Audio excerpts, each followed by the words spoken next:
Mapagpalang araw po ng linggo sa inyo dyan mga kapatid sa Majuro Christian Church. Kamusta po kayo? At nawa po ay ang lahat po ay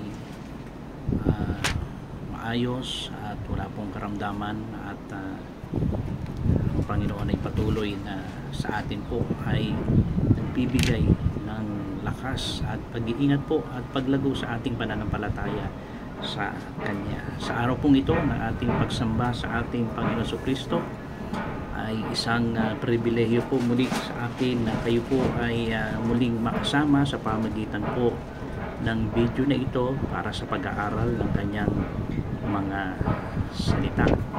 Sa araw po na ito ng ating pong pag-aaral ay isang mahalagang araw po para sa akin at para din po sa inyo mga kapatid yan sa Majuro Christian Church, sapagkat mamaya po meron akong mahalagang sasabihin sa inyo na alam kong makapagbibigay po sa inyo ng kagalakan para sa Panginoon, para sa Majuro Christian Church. At kaya maganda pag-usapan po natin ang tungkol sa bagay na ito at ito po ay may kinalaman po sa pagiging lingkod ng Panginoon. Ito po yung tinatawag po nating the servanthood. Sa mas lalim na salita ay ang pagiging alipin ng ating Panginoong Jesucristo. Sapagkat nung unang panahon sa Lumang Tipan, yun po ang pinaka sabi natin good word nun, ang pagiging isang alipin ng Panginoon, hanggang sa naging sabihin natin tumaas ng konti sa pagiging alagad, tagasunod, pero actually sa pinakakahulugan ito po ay pagiging isang alipin po ng ating Panginoong Jesucristo. So tayo po ay magpasimula na sa pag-aaral ng salita ng Panginoon at tayo muna po ay humiling ng gabay sa pamagitan po ng panalangin. Tayo po ay manalangin. Ang aming Panginoon, ang aming Diyos na dakila at makapangyarihan sa lahat, mula sa langit siya po ay bumaba dito sa lupa upang sa amin po ay maglingkod at gawin ang bisyon at kalooban ng iyong Ama para po sa ikaliligtas ng marami, sa gagawin ng aming Panginoon Jesucristo sa kanyang napakadakilang halimbawa ng paglilingkod bilang isang alipin na buhay siya ng isang magandang halimbawa po ng pagsunod at pagpapailalim sa kalooban ng kanyang Ama upang gawin ang paglilingkod na ibinigay po para sa kanya. Salamat po sa time na ito na muli po ay makapag-aral kami ng inyong mga salita. Tulungan po kami ng Santong Espiritu na siyang gumagwaybay at sumasa amin bilang mga mananampalataya. Kaluwalhatian, kadakilaan, ipatuloy po namin ibinibigay sa tanging pangalan ni Kristo Jesus. Amen. Okay, kung ang pag-uusapan po natin ay ang tungkol sa pagiging lingkod, ang pinaka dakilang halimbawa po dito ay walang iba kundi ang ating Panginoon Jesucristo. At alam po ninyo, ang pagiging isang alipin o pagiging isang lingkod, minsan sa sistema po ng mundong ito ay nagiging negatibo sapagkat sa kadahilanan sa pagiging likas po nating makasalanan ay ayaw po natin ang laging nasa ilalim. Gusto natin tayo yung pinaglilingkuran, meron tayong mga alipin, mga tagasunod na siyang gumagawa para sa atin. Pero alam po ninyo, ganyan po sa mundo na makikita natin. Kaya ganun ang tingin nila. Kung gusto mong maging dakila ay kailangan maging Panginoon ka ng marami at ikaw ay may mga naglilingkod na nakapaligid para sa iyo. At yan naman po ang makikita natin talaga kahit sa mga pagtuturong ginawa ng ating Panginoon Jesucristo sa kanyang mga alagad bilang paalala na ipinakita na talagang ito ang naisin ng tao. Ang siya'y paglingkuran at hindi siya ang maglilingkod. At meron ng isa sa mga ginawa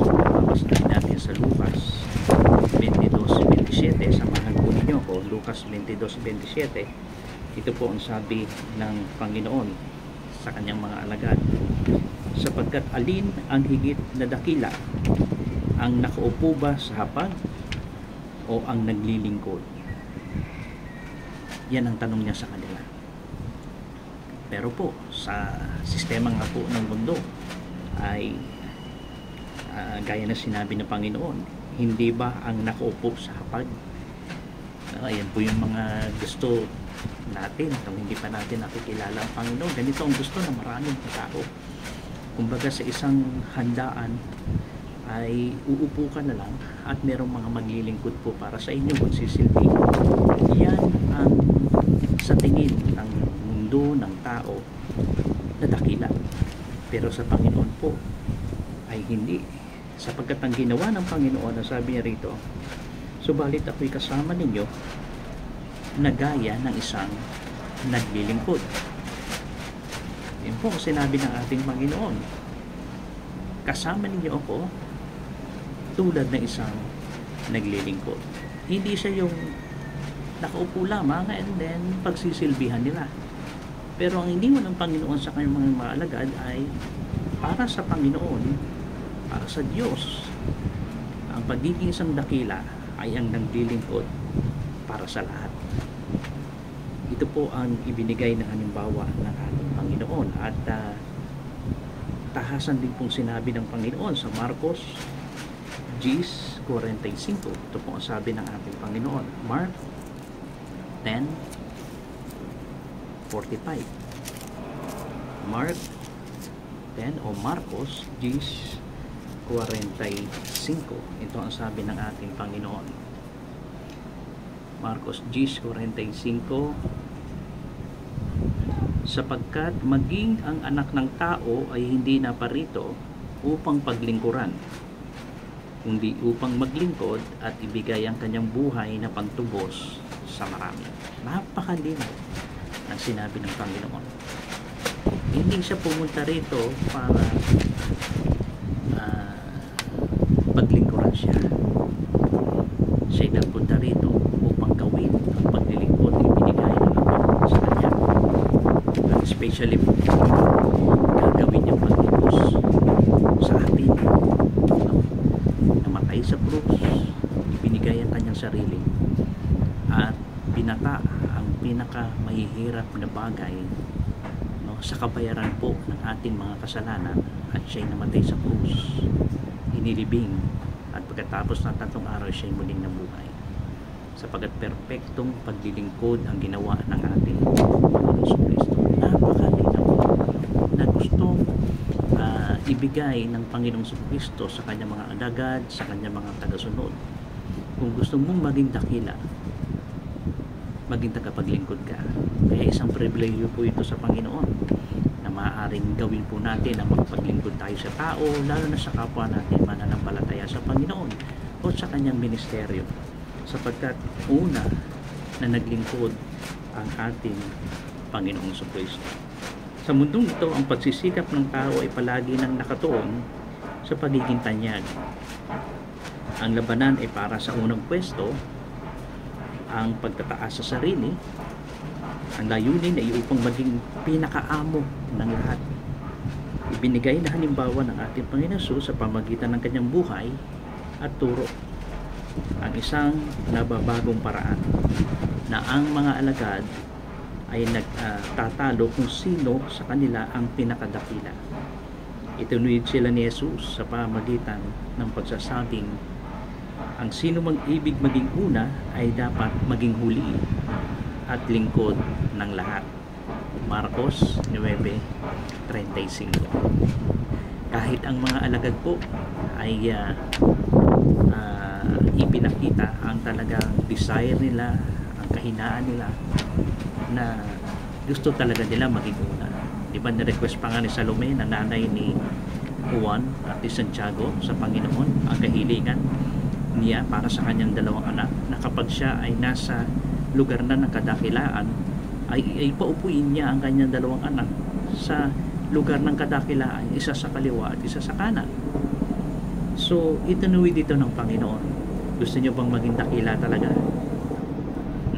Gusto nyong maging mauna? Masanay kayo na laging sa huli. At pagdating ng panahon, kayo ang magiging una. Gusto nyong maging dakila? Paglingkuran ninyo ang lahat. At pagdating ng panahon, kayo ay magiging dakila sa kaharian ng langit. So, salamat sa Panginoon sa napakagandang halimbawa na ibinigay niya para sa atin sa pagtutuwid, no, sa pagbibigay ng tama hinggil sa kaisipan tungkol sa paglilingkod natin sa Kanya at sa kapwa tao at kapwa mananampalataya natin. So ito ay isang pribilehiyo para sa atin ang siya po ay makapaglingkod, no, para sa atin ang ating Panginoon sa Kristo. At sa Biblia ay napakarami pong mga paglilingkod na nakikita nating mga halimbawa, no, na naging tapat at talagang sila ay masasabi nating mga halimbawa na maibibigay natin, no, at magiging tularan natin sa paglilingkod nila para sa ating Panginoon. Halimbawa po na masasabi natin dito ay ang mga halimbawa sa pagiging tapat na paglilingkod ay si Jose sa Lumang Tipan, no, si kapatid na Jose, no, o si Josue na kilala po natin. Josue ay isang naging dakilang pinuno ng Israel, alam po natin yan. At ngunit bago ito ay naging isang lingkod, no, na muna niya o naging lingkod muna siya ni Moises bago siya naging dakila na kahalili po ni Moises. Maliwanag po yan sa Exodo 24:13. At dahil sa pagiging matapat po niya na paglilingkod kay Moises na nakita ng Panginoon, no, sa Josue kabanatang 1 sa talatang 5, at siya po ay napili na maging pinuno po ng mawala na si Moises. Josue 11:15. So naging kahadili po ni Moises itong Josue na ito. At dahil sa pagiging tapat niya, no, na lingkod ni Moises na nasa ilalim ng ating Panginoon, ay kaya siya ang napili ng Panginoon na maging kahadili nung mawala na itong si Moises dahil sa pagiging tapat niya sa paglilingkod. Halimbawa pa, ito ay si Eliseo, no? Si Eliseo po ay naging lingkod naman ni Elias sa loob ng 6 na taon kanyang paglilingkod. Nakasama po si Elias. Nang agawin ng Diyos si Elias ng siya'y buhay, ay pinarangalan niya si Eliseo bilang propetang kapalit ni Elias. Ikalawang Hari, kabanatang 2, 9-11. Okay, yan po yung mga nasa Lumang Tipan na nakita natin na talagang. At marami pa na magandang mga halimbawa. Sa Bagong Tipan naman, isa sa masasabi natin na napakagandang halimbawa sa paglilingkod na naging halimbawa at naging tapat, itong si Timoteo, no? Si Timoteo na naglilingkod kay Pablo tulad ng isang anak na kasama na kanyang ama. Ganyan ang kanilang turingan ng dalawang ito. Pilipos 2:22. Kaya itong mga halimbawa mula sa mga tao ng Biblia na nakita natin na talagang yung proseso at pagkilos at paggawa nila sa kanilang buhay sa paglilingkod at pagsunod sa Panginoon ay talagang nakikita natin yung gantimpala at talagang nakikita natin yung mga halimbawang ito na talagang napakagandang tularan sa pagiging tapat nila sa paglilingkod sa Panginoon ay talagang tumataas ang kanilang mga katungkulan at gawain. Hindi dahil po sa mga bagay na masasabi nating espesyal na kanilang katangian o ano paman, kundi yung pagiging tapat nila sa Panginoon. Dahil tapat sila sa Panginoon sa kanilang paglilingkod, ay pinagkakatiwalaan sila ng Panginoon sa paglilingkod sa kanyang mga tao, no? At hindi po malayo para sa kanyang iglesia lokal na pinaglilingkuran natin sa Panginoon. Kaya ito po ay bagamat meron pong hindi naman tapat na paglilingkod, ay meron din po dyan sa Biblia tulad ni Haring Saul, no? At si Dimas, sino pa, mga kilala natin na hindi sila mga naging tapat sa paglilingkod sa Panginoon. Meron din po, no? Pero salamat sapagkat merong mga tapat na naglingkod na talagang sila ay ginamit ng Panginoon sa pagiging maging tapat nila sa Panginoon at sa mga tao na kanilang pinaglilingkuran. Ngayon, sa paglilingkod sa Panginoon, ano ba ang mahalaga na dapat sa paglilingkod natin ay ano ang ating sabihin natin, ano ang dapat maging saloobin po natin sa paglilingkod sa ating Panginoon na dapat po nating gawin para sa Panginoon. I think ko ang tanong natin sa bagay na ito ay ano ba ang maging damdamin natin excuse me po, at ano ba yung dapat yung nasa sa loob natin sa paglilingkod sa ating Panginoon. Isang halimbawa po rito ay sa Pilipos 2, 3 at 4, kung titignan po natin Pilipos 2, 3 at 4. Alam po ninyo, kung meron mang isang bagay na naisin natin na napakaganda ay ang magnais tayong maglingkod sa Panginoon. Okay? At isa sa maaring saloobin na maaaring sana na nagiging saloobin natin, isa puso natin, ang paglilingkod na ito ay itong dapat ilan sa mga dapat makita ng Panginoon. Pilipos 2, 3 at 4. Ito pong sabi, huwag ninyong gawin ang anuman sa pagpapaligsahan o pagmamataas kundi sa kababaan. Ituring na ang iba ay higit na mabuti kaysa sa inyong sarili. Ito ang saloobin po ng isang lingkod. Ang pagiging lingkod ay nagsisimula sa puso. Daan po natin yan. Hindi po sa ating resume, no? Sa mga natapos natin, sa mga abilidad na ginagawa natin, na pinag-aralan natin o ano pa man. Hindi po nagmumula po ito sa puso. Ang lingkod ay isang tao na pinipili at ang pinakamababang lugar para sa kanyang sarili, upang maituon ang panahon sa pangangailangan ng iba. Okay? Handa siyang gumawa ng mababang gawain. Mga gawaing narurumihan ang kamay, hindi kapuna-puna at di mapapansin. Ang kanyang kilos ay hindi dahil sa makasariling hangarin o pagmamataas. Isang lingkod ay nag-iisip tungkol sa pangangailangan ng iba kaysa sa kanyang sarili. Alam po ninyo, share ko lamang po yung isa sa naging karanasan ko po bago po ako maging missionary worker ng Majuro Christian Church. Since 2010 po nagsimula ang desire na ibinigay ng Panginoon sa aking puso na makapaglingkod para sa Kanya, magkaroon po ng isang kapulungan ng mga para po sa mga Pilipino, ang Majuro Christian Church. At iniligay ng Panginoon sa akin ang pagnanais na ito sa aking puso. No? Actually sa Pilipinas pa lang ay kaming mag-asawa ay talagang nagnais na magpagamit sa Panginoon, pero hindi po niloob ng Panginoon. Kaya nung mapunta po kami diyan sa Marshall Island, isa ito sa bigat na nasa aking puso na mangyari. At hindi imposible sa biyaya ng Panginoon ay ipinakita ng Panginoon ang pangangailangan talaga na dapat magkaroon po ng Filipino service, isang Christian church na sa lingwahe po ng Tagalog, okay? At sa ganung klase po ng gawain na Panginoon. At niloob po ito ng Panginoon. Ibinigay niya yung pangangailangan na nakikita ko at pasanin na maaaring gawin ko po para sa paglilingkod para sa Kanya.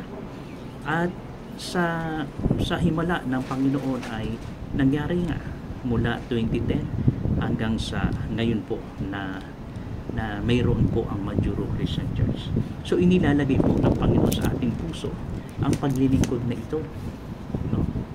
At hindi po ninyo namamalayan na ang bigat ng bagay nito sa mga pangangailangan po ng pagtawag ng Panginoon bilang maging lingkod niya, ay talagang siya ang magbibigay ng katuparan po nito para sa atin.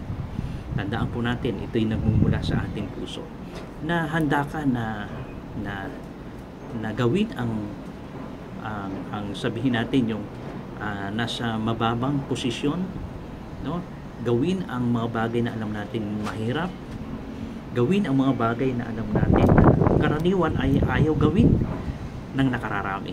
At minsan madalas nadudumihan ng ating mga kamay, no? Talagang wala tayong pinipiling paglilingkod na maaaring gawin, no, na gusto natin. Yun usually pa nga kung ano yung mga bagay na ayaw ng karamihan, yun talaga ay willing ka na gawin para sa Panginoon kapag tayo kanyang tinawag, no? Kaya yun ang magandang dapat maging saloobin po natin, no? Yung hindi yung para makilala ka, hindi para maitaas ka, kundi para makilala ang Panginoon at maitaas ang pangalan ng Panginoon. Gawin natin kahit ang pinakamababa. At kahit karamihan ay ayaw gawin, pero tayo ay willing basta tayo ay tinawag ng Panginoon para sa paglilingkod sa pangangailangan ng kanyang gawain. At ang isa sa maaaring nagtutulak dito ay hindi lamang yung ipakita, ipadama ng Panginoon ang bigat at pasanin na gusto niyang ipasan, no, na kasama niya para sa atin sa paglilingkod. Ang isa pa sa Galatias 5:13. Ang sabi ng Galatias 5:13 ay ito pa ang isa sa nagpupumilit para kay Pablo para sa kanyang saloobin sa paglilingkod sa Panginoon. Galatias 5:13. Ito po ang sabi, sapagkat kayo mga kapatid ay tinawag sa kalayaan, subalit huwag lamang ninyong gagamitin ang inyong kalayaan bilang isang kadahilanan para sa laman, kundi sa pamagitan ng pag-ibig ay maging alipin kayo ng isa't isa. Especially inilalagay ng Panginoon ang pag-ibig sa ating puso. Pag-ibig na gusto natin gawin para sa Diyos, pag-ibig na gusto natin gawin para sa mga kapatid, sa Panginoon, sa kapwa mananampalataya, at pag-ibig sa kapwa kaya natin ginagawa. Ito ang nagtutumulak para kay Apostol Pablo upang tuparin, no, ang paglilingkod para sa kanya. Kaya ang kilos ng isang lingkod na makikita rin natin dito ay tayo ay tinawag na maglingkod sa mga taga pangunang espiritual, no, at sa kapwa mananampalataya sa loob ng iglesia, no? Pwedeng ito po ay mga kilos na gagawin natin sa loob ng kanyang iglesia lokal, at ito po ay hinahanda ng Diyos para sa atin, para gawin natin. Okay? At pinayuhan tayong gumawa ng mabuti sa lahat ng tao, lalo na doon sa kabilang sambahayan ng pananampalataya. Hindi lamang po sa mga kapwa tao natin, ang malalim na concern natin ay pagmamalasakit sa ating paglilingkod ay madala at maibahagi natin ang mabuting balita ng kaligtasan para sa lahat. At at the same time, siyempre ang paglingkuran natin ang kapwa kapatid natin sa pananampalataya sa ating Panginoon. Ito ay isang gawaing espiritual. Ang pagiging lingkod ay maaaring maglagay ng isang tao, sabihin natin na tayo ay mapanganib, no, tulad na nangyari kina Priscilla, Aquila, Roma 16 talatang 4, at kay Epaprodito na nagkaroon ng karamdaman na halos sa ikamamatay niya, no? At marami pang mga halimbawa na makikita natin sa paglilingkod na ginawa ng maraming naging tapat sa ating Panginoon, sapagkat siya ang naglalagay sa ating puso ng paglilingkod na ito. Siya ang naglalagay ng pagmamahal sa paglilingkod na ito, at siya ang naglalagay ng malaking pribileyo para sa harap natin sa paglilingkod sa Panginoon.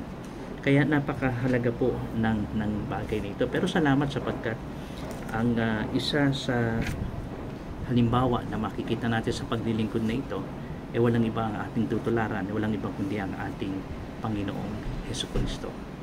Kaya nararapat lang natin siyang paglingkuran. Nararapat lamang natin siyang may isip natin. Walang maitutumbas yung kanyang ginawa para sa atin, na gawin natin ang paglilingkod sa abot na ating makakaya sa tulong at biyaya ng Diyos, dahil sa ginawa niya para sa atin sa kaligtasan, at lalo higit sa mga pagpapalang ibinibigay niya sa ating buhay at pribilehiyo na mabuhay pa dito sa mundong ito, ang maging isang tagapaglingkod ng Panginoon. Naniniwala po ako na marami na tayong mga karanasan sa bagay na yan. At ako'y nagpapasalamat sa Panginoon dahil niloob ng Panginoon ang Majuro Christian Church mula noong 2010 hanggang sa ngayon ay masasabi ko po na talagang ginabayan ng Panginoon ang gawain po ang ministeryo ng Majuro Christian Church.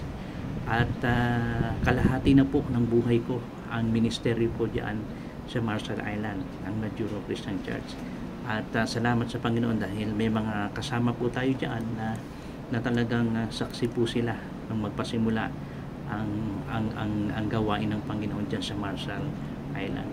Isang independent na iglesia na walang nagsugo sa atin sa labas ng bansang yan, at niloob ng Panginoon mula dyan sa bansa na yan ay sumibol ang gawain ng Panginoon. Kaya kamangha-mangha talagang ang Panginoon sa Kristo lamang ang ating inaasahan sa bagay niyan. At napakalaki na nagawa ng Majuro Christian Church sa amin, sa aking buhay, sa aking pamilya. Actually, nung mawalan po ako ng employer talaga, ang Majuro Christian Church ang naging dahilan at ginamit ng Panginoon para ako po ay mas pa sa ilalim po ng pagdilingkod diyan sa Majuro Christian Church na nang maayos po ang ating papel ay ginamit po ang Majuro Christian Church bilang isang missionary worker po ng iglesia. Yan. Kaya hindi po natin talaga masasabi ang mga mangyayari sa mga ina. Akala ko po hanggang sa kung loloobin ng Panginoon, dyan na talagang mag-retire sa pagdilingkod sa Majuro Christian Church. Dyan na ako sa Marshall Island. Dyan na po nakaset ang aking puso at isipan. At iniba ng Panginoon, niloob ng Panginoon ang aking mga anak ay maging isang military, US military, at ninais nila na kami po ay makasama, ninais nila na kami po ay mapetisyon. Kaya nga po ang sabi ko sa kanila, kung itutulot ng Panginoon, bakit hindi? So niloob po ng Panginoon, kami po ay nakapunta na rito sa Hawaii, at hinihintay na lamang po namin ang may huling proseso pa para po makamit namin yung aming green card. Pero kami po ay alaw na makapagtrabaho po dito sa Hawaii. Nandito po kami sa Honolulu. So ang isang tagapaglingkod po ng Panginoon sa isang iglesia lokal, mahirap po kung wala po ako physically dyan. Okay po? At alam ko po ang bagay na yan. At hindi po maaari ng isang manggagawa ng Panginoon ay talagang physically ay wala doon mismo sa mission field na kanyang pinaglilingkuran. Kaya isa sa ginawa pa ng Panginoon talaga na malaking pinagpapasalamat ko sa Panginoon ay naalis man kami diyan sa Marshall Island, malayo sa Majuro Christian Church. Ang Panginoon talaga ang nagbibigay at naglalaan, gumagawa ng paraan upang ang kanyang gawain ay magpatuloy. Okay po? Kaya purihin natin ang Panginoon. At gaya po ng sinabi ko sa inyo, ang isa sa ikinagagalo ko po na sabihin sa inyo, mga kapatid dyan sa Majuro Christian Church, ay hindi po ito pagpapaalam na mawawala na kami. Okay po? At malayo lamang po kami. Nandito po kami sa Honolulu. At hindi po maganda. Physically wala po kami sa paglilingkod dyan sa inyo. Hindi namin nakikita, hindi namin nadarama. At yung mga pangailangan at hindi namin mismo magagawa yung ano man yung mga bagay na dapat gawin habang kami po ay malayo. So niloob po ng Panginoon sa pagkakataon na ito, nasabihin ko po sa inyo na ang pagiging isang missionary worker po ng Majuro Christian Church ay ibibigay po natin sa isang kapatid natin sa Panginoon na alam po natin na naglilingkod na po diyan sa atin sa Majuro Christian Church. Sabihin po natin na may mga ilang taon na po siya na nakakasama po natin diyan sa Majuro Christian Church. Pero sa nakikita ko po ay may kakayahan siya sa biyaya ng Panginoon at nagagawa na niya ang dapat gawin.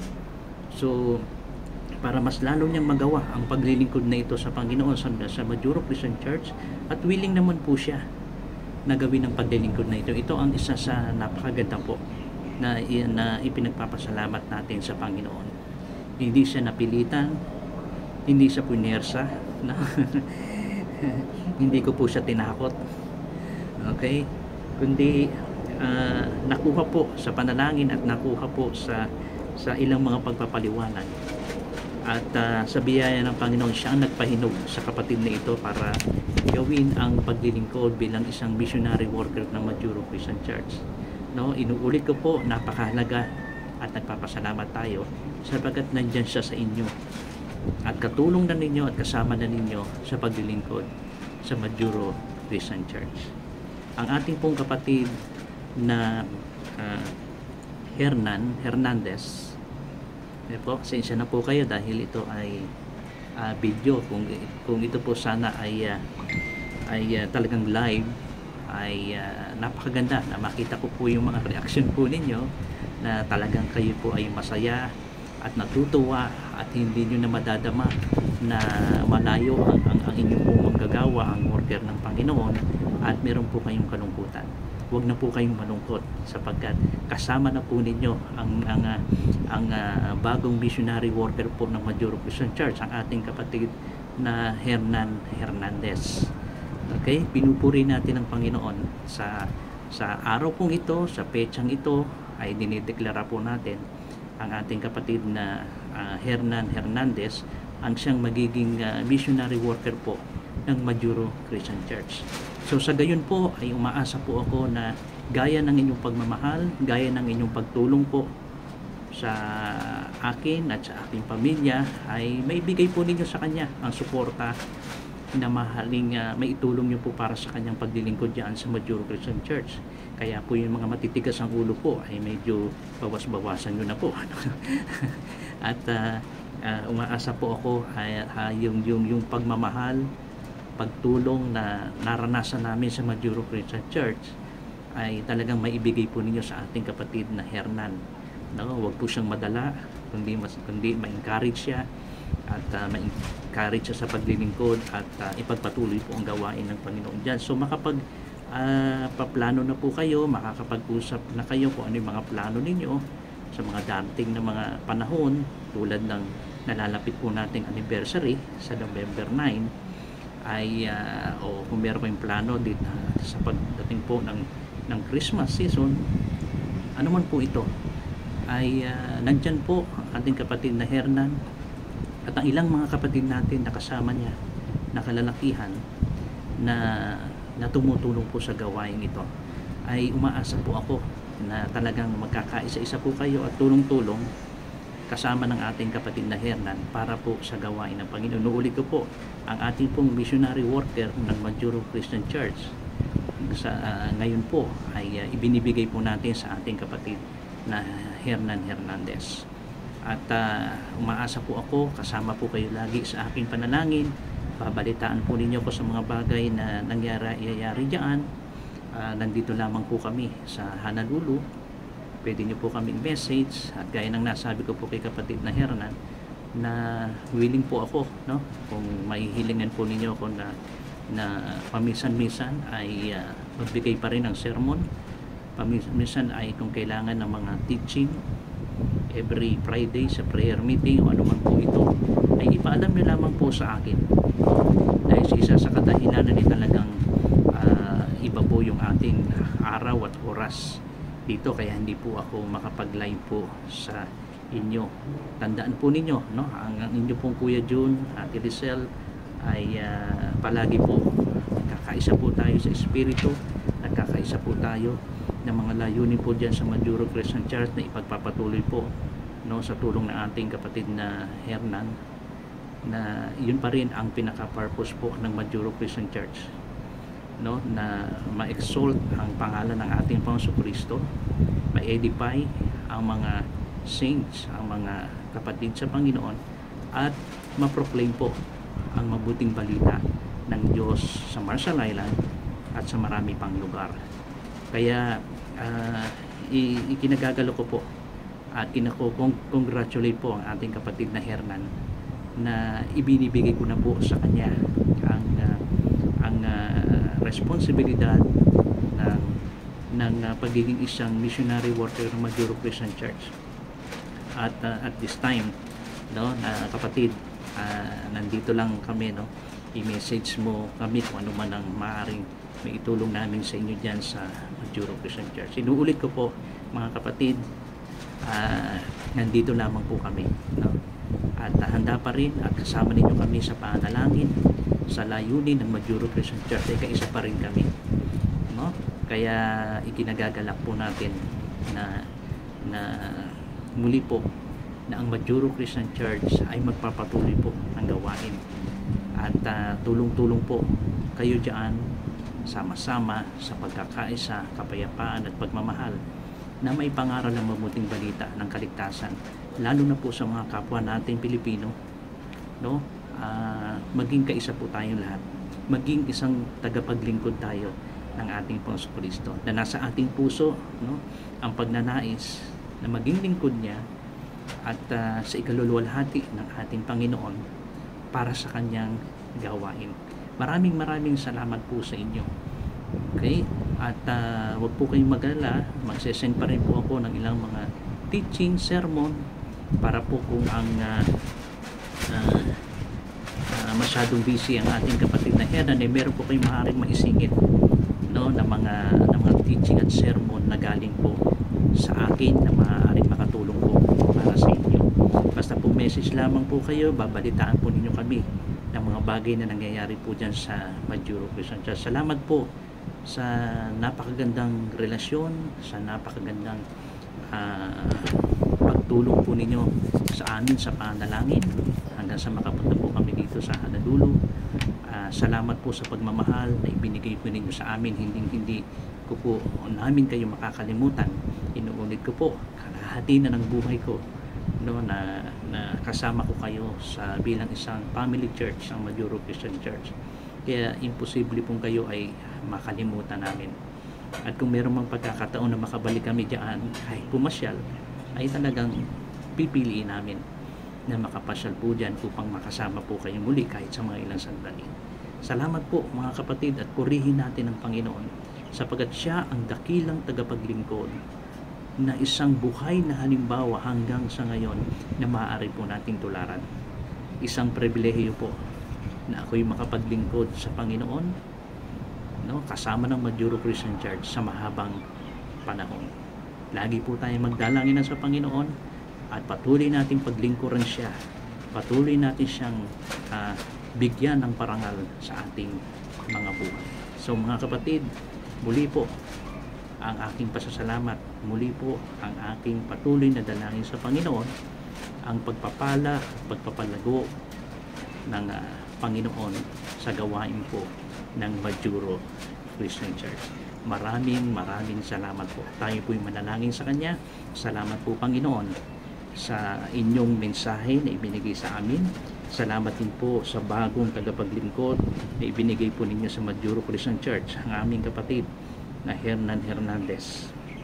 Panginoon, bigyan niyo po siya ng lakas at ng karunungan, at sa biyaya po ninyo Panginoon, na alam namin na hindi po ninyo pababayaan ang gawain diyan.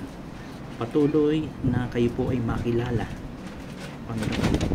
Patuloy po kayo magligtas sa lugar po ng Marshall Island, at gamitin po ninyo mga kapatid sa Panginoon sa Majuro Christian Church bilang maging isang tagapaglingkod ng aming Panginoon Kristo sa halimbawang iniwan po niya sa amin.